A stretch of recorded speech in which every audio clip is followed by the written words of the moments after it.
আপা কি বলবো, আর আপনার ভাই এত কেয়ারিং, কি যে যত্ন করে আমারে, আমার দিক খুব খেয়াল রাখে, একটু সমস্যা হতে দেয় না। বাইরে গেলে একটু পর পর ফোন দিয়ে মেসেজ দিয়ে খবর নেয়।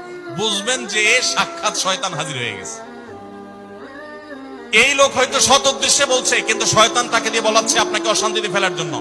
মনে রাখবেন, যারা নিজেদের তারিফ করে তারা হয়তো পজিটিভ মানুষ দেখে তারিফ করে, তাদের সংসারে এমন এমন অশান্তি হয় যেগুলো হয়তো আপনাদের হয় না।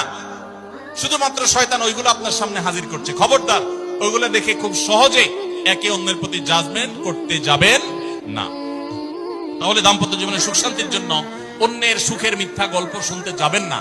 যদি সত্য গল্প হয় তবুও মনে রাখবেন যে হয়তো সে একটা দিক তুলে ধরছে, তাদের আরো চ্যাপ্টার আছে সেটা তারা তুলে ধরছে না। তাদের চাইতে আমরা আলহামদুলিল্লাহ কম সুখে নেই। নিজেদের পজিটিভ গুলো দেখার চেষ্টা করবেন। ক্ষমা করতে না পারলে দাম্পত্য জীবনে কেন, কোন জীবনে আপনি কখনো সুখী হতে পারবেন না। সবকিছুকে অনেক বড় করে দেখবেন না, অনেক কিছুকে ক্লোজ করবেন, ছোট করবেন। এবং মনে রাখবেন, আল্লাহ তাআলা ক্ষমাশীলকে ভালোবাসেন। কোরআনে আল্লাহ তাআলা একাধিক জায়গা বলেছেন, যারা ক্ষমা করে আল্লাহ তাদেরকে ভালোবাসেন। আপনি যদি বলেন যে কতবার ক্ষমা করব, যতবার আপনি আল্লাহর কাছে ক্ষমা আশা করেন, আপনি আপনার স্ত্রীকে, আপনি আপনার স্বামীকে, আপনার জীবন সঙ্গীকে, যে কোনো মানুষকে ততবার ক্ষমা করবেন।